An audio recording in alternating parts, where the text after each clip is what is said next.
Hello. तो आज हम कक्षा 10 का गणित पढ़ेंगे, वो भी क्या, प्रतिस्थापन विधि। क्या पढ़ेंगे? प्रतिस्थापन विधि।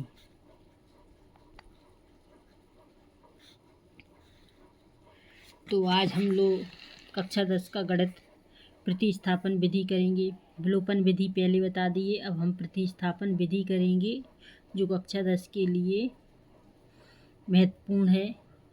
तो हेलो सो एवरीवन बच्चे, आप सब कैसे हैं? आशा है कि आप सब स्वस्थ होंगे, मस्त होंगे। तो चलिए, आज का अपना क्वेश्चन यानी प्रश्न ये रहा, x प्लस वाई बराबर 5, 2x माइनस 3 बराबर 4। तो इसे क्या करना है? प्रतिस्थापन विधि से करना है। विलोपन विधि अलग होती है और प्रतिस्थापन विधि अलग होती है। तो देखिए, प्रतिस्थापन विधि से करेंगे तो हल कर लेते हैं। हल में क्या लिखना है?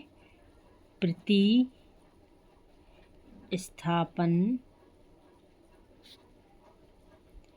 विधि से। तो प्रतिस्थापन विधि से सॉल्व करते हैं तो क्या है, समीकरण उतार लेंगे। ये समीकरण ए और तो x प्लस वाई बराबर 5, 2x माइनस 3y बराबर 4। तो ये रहा आपका पहला समीकरण, ये बन गया आपका दूसरा समीकरण। तो क्या करना है? x का मान समीकरण, तो सबसे पहले x का मान निकालना है। तो x का मान किससे निकालेंगे? समीकरण 1 से। तो अपन समीकरण 1 ले लेंगे, x प्लस वाई बराबर 5। x प्लस वाई बराबर कितनी है? 5। अब क्या करेंगे? x का मान निकालना है ना। तो देखिए, x का मान निकालना है तो समीकरण 1 से निकालेंगे। तो समीकरण 1 ले लिया, x प्लस वाई बराबर 5। तो x का मान निकालना है तो x बराबर क्या आ जाएगा? 5। x बराबर 5 प्लस की y है तो क्या आ जाएगा? माइनस का y। ये आपका क्या बन गया? समीकरण नंबर 3। तो x का मान समीकरण 2 में रखने पर, अब समीकरण किस में 3 का मान रखेंगे? चाहे 1 में रख लो या 2 में। तो अपन ने पहले 1 का यूज कर लिया, यानी एक समीकरण 1 इस्तेमाल कर लिया, तो समीकरण 2 में इसको रखने पर तो क्या लिखा जाएगा? x का मान समीकरण 2 में रखने पर, x का मान समीकरण 2 में। तो समीकरण 2 उतार लेते हैं, 2x माइनस 3y बराबर 4। तो देखिए, तो 2 की जगह 2 लिखेंगे। x बराबर क्या है? 5 माइनस y, यही मान रखना है। माइनस 3y चलेंगे अपने और 4, ठीक है। तो 2 का 5 में मल्टीप्लाई यानी गुणा, 2 पंचे 10, 2 का y में तो 2 एकम 2, 3y अपनी है बराबर 4। तो अब 10 का 10, अब क्या जाएगा? तो 10 हो गए। अब माइनस के 2 और माइनस के 3, यानी माइनस माइनस प्लस। तो 2 और 3 कितने हो जाएंगे? 5। 2 3 5 y बराबर 4 चल ही रहा अपना। तो y की संख्या क्या जाएगा? माइनस के 5y बराबर 4। अब प्लस के क्या है? 10 है, तो पक्षांतर करते हैं तो क्या जाएगा? माइनस के 10। तो माइनस के 5y बराबर 4 में से 10 गए 6। अब छोटी संख्या में से बड़ी संख्या गई तो क्या आ जाएगी? माइनस की 6। तो y बराबर माइनस के 6 बटे माइनस के 5। तो माइनस से माइनस कट गया तो क्या बचा? y बराबर 6 बटे 5। तो अपना y का मान क्या निकला? 5। अब y का मान, जैसे y का मान निकल आया, अब काय का निकालना है अपन को? x का। तो x y का मान समीकरण किस में रखेंगे? 3 में। तो क्या करना है? लिख दें अपन इधर, y का मान समीकरण 3 में रखने पर। तो y का मान समीकरण 3 में, तो 3 उतार लेंगे अपन। 3 कौन सा है? ए रहा। तो समीकरण नंबर 3 अपना आ गया। तो x बराबर y बराबर रखना है, तो x बराबर 5। अब y बराबर क्या निकला? y बराबर क्या था? 6/5। तो अब क्या करेंगे? इसके नीचे 1 मान लेंगे। सबका मालिक 1, यानी इसके नीचे कुछ नहीं है तो 1 ही चलेगा। तो 5 और 1 का एलसीएम लेंगे तो 5 ही आएगा। अब क्या करना है? 1 का 5 में भाग देंगे 5 का 5 में गुणा करेंगे तो 5 25 माइनस है 5 एकम 5, 1 आ गया। 1 का 6 में मल्टीप्लाई करेंगे तो 6। तो ये कैसी संख्या चल रही थी? x बराबर। ठीक है, तो x बराबर 25 में से 6 गए, कितने बचे? 25 में से 6 गए 19/5।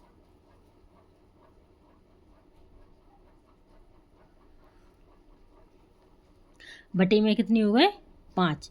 तो x बराबर 19/5 और y बराबर कितना आंसर था? 6/5। तो ये आपका आंसर हो गया। आई होप यू कि आपको ये क्वेश्चन अच्छे से समझ में आ गया होगा। ये प्रतिस्थापन विधि थी। चलिए, तो आई होप यू कि आपको ये क्वेश्चन समझ में आ गया होगा। इसी प्रकार हम दूसरा क्वेश्चन आपको बता रहे हैं। और तो x प्लस y बराबर 14 और x माइनस y बराबर 4। तो इसे किस विधि से सॉल्व करना है? किस विधि से? तो समीकरण 1 इसे मान लेंगे और समीकरण 2 इसे मान लेंगे। तो इसे भी आपको किस विधि से द्वारा करना है? प्रतिस्थापन विधि से। किससे? प्रतिस्थापन विधि से। तो प्रतिस्थापन विधि से सॉल्व करेंगे तो x का समीकरण 1 से पहले x का मान निकाल लेते हैं। ठीक है, तो चलिए x प्लस y बराबर 14 और x माइनस y बराबर 4। तो समीकरण 1 और समीकरण 2 हो गए ना। तो अब क्या करेंगे? समीकरण 1 से। किससे करेंगे? पहले समीकरण 1 से। तो समीकरण 1 क्या है? ये रहा, x प्लस y बराबर 14। ये रहा x प्लस y बराबर 14। जब x का मान निकालेंगे तो x बराबर क्या हो जाएगा? 14 प्लस के y है तो क्या हो जाएगा? माइनस की y। ठीक है, प्लस का y है तो माइनस का y। तो ये समीकरण कौन सा बन गया? तीसरा। ठीक है, समीकरण कौन सा बन गया? तीसरा। अब क्या करना है? x का मान समीकरण किस में रखेंगे? 2 में। तो x का मान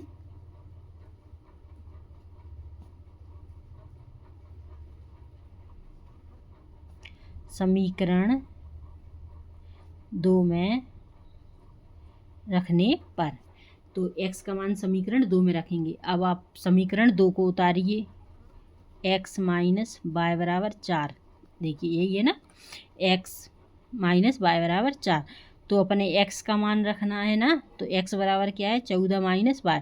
तो x ये रही, तो क्या लिखेंगे? 14 माइनस y, और अपनी y है ही बराबर 4। तो क्या हो जाएगा कि 14 के 14।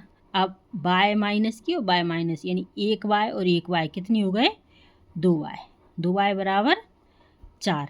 अब y का मान निकालना है तो क्या जाएगा? माइनस के 2y बराबर 4। अब प्लस के 14 हैं तो काय के हो जाएंगे? माइनस के 14। आई होप यू कि आपको इधर तक क्वेश्चन समझ में आ रहा होगा। अगर समझ में आ रहा है तो हमारे चैनल को लाइक कीजिए। तो देखिए इतना आ गया आपको समझ में। तो अब क्या करना है? माइनस के 2y बराबर, अब 4 में से 14 को माइनस करेंगे। और 4 में से 14 को, यानी छोटी संख्या में से बड़ी संख्या जाएगी तो 14 में से 4 गए 10 बचे। अब छोटी संख्या में से बड़ी संख्या गई तो क्या जाएगी? माइनस के 10। अब माइनस के 10 आ गए तो देखिए ये आ गया था अपना। तो अब इसको आपको सॉल्व करना है। जैसे y बराबर -10 अपॉन में -2 यानी -10/-2। तो इधर भी काट सकते थे आप, माइनस माइनस कट जाता था, तो इधर माइनस से माइनस, 2 पंचे 10। तो y बराबर कितना निकला? 5। y बराबर क्या हो गया?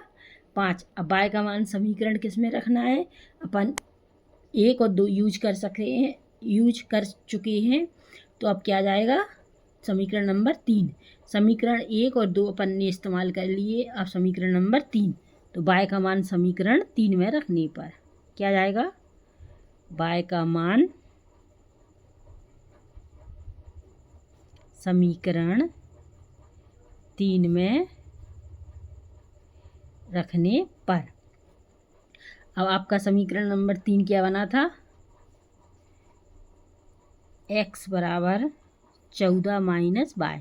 ये आपका समीकरण नंबर 3 था। तो अब किसका मान रखना है? y का मान आपको समीकरण नंबर 3 में रखना है।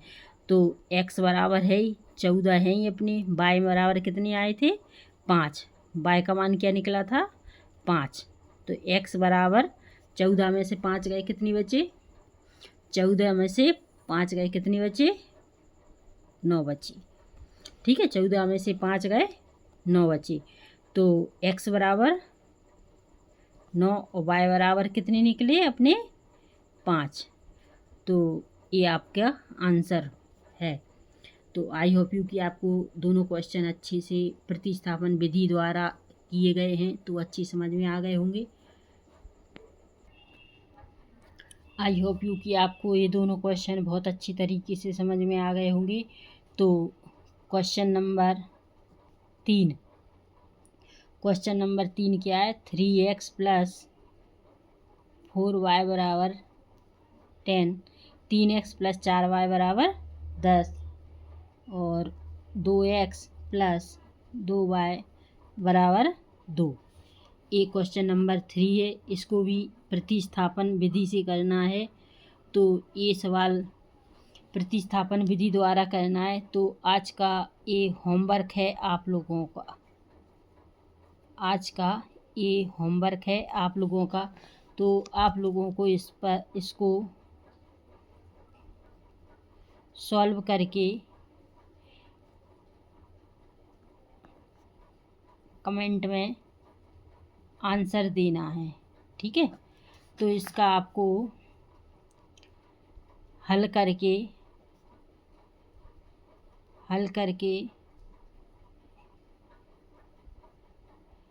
कमेंट में उत्तर बताना है। ये आपका आज का होमवर्क है। तो आप इसको 2 क्वेश्चन हमने करवा दिए, आप इसको सॉल्व करेंगे तो आपको बहुत अच्छे तरीके से आ जाएगा। तो आप इस क्वेश्चन को करके ज़रूर देखिएगा, ताकि आपको ये बोर्ड परीक्षा में कोई कठिनाई ना हो। और ये क्लास 10th के यानी कक्षा 10 के प्रतिस्थापन विधि के क्वेश्चन आंसर थे। आई होप यू कि आपको ये क्वेश्चन आंसर बहुत अच्छे समझ में आ गए होंगे। अगर कोई भी दिक्कत है, कोई भी प्रॉब्लम है, तो आप हमें मैसेज करके पूछ सकते हैं। और अगर समझ में नहीं आया होगा तो आप हमें कमेंट में भी बता सकते हैं कि हमें समझ में नहीं आया है। तो हम इस पर आपको और अच्छी तरीके से वीडियो बनाकर डाल देंगे। और अगर समझ में आ गया हो तो चैनल को लाइक एंड सब्सक्राइब कीजिएगा। तो चलिए नेक्स्ट वीडियो में हम आपसे फिर मिलते हैं। तब तक के लिए जय हिंद।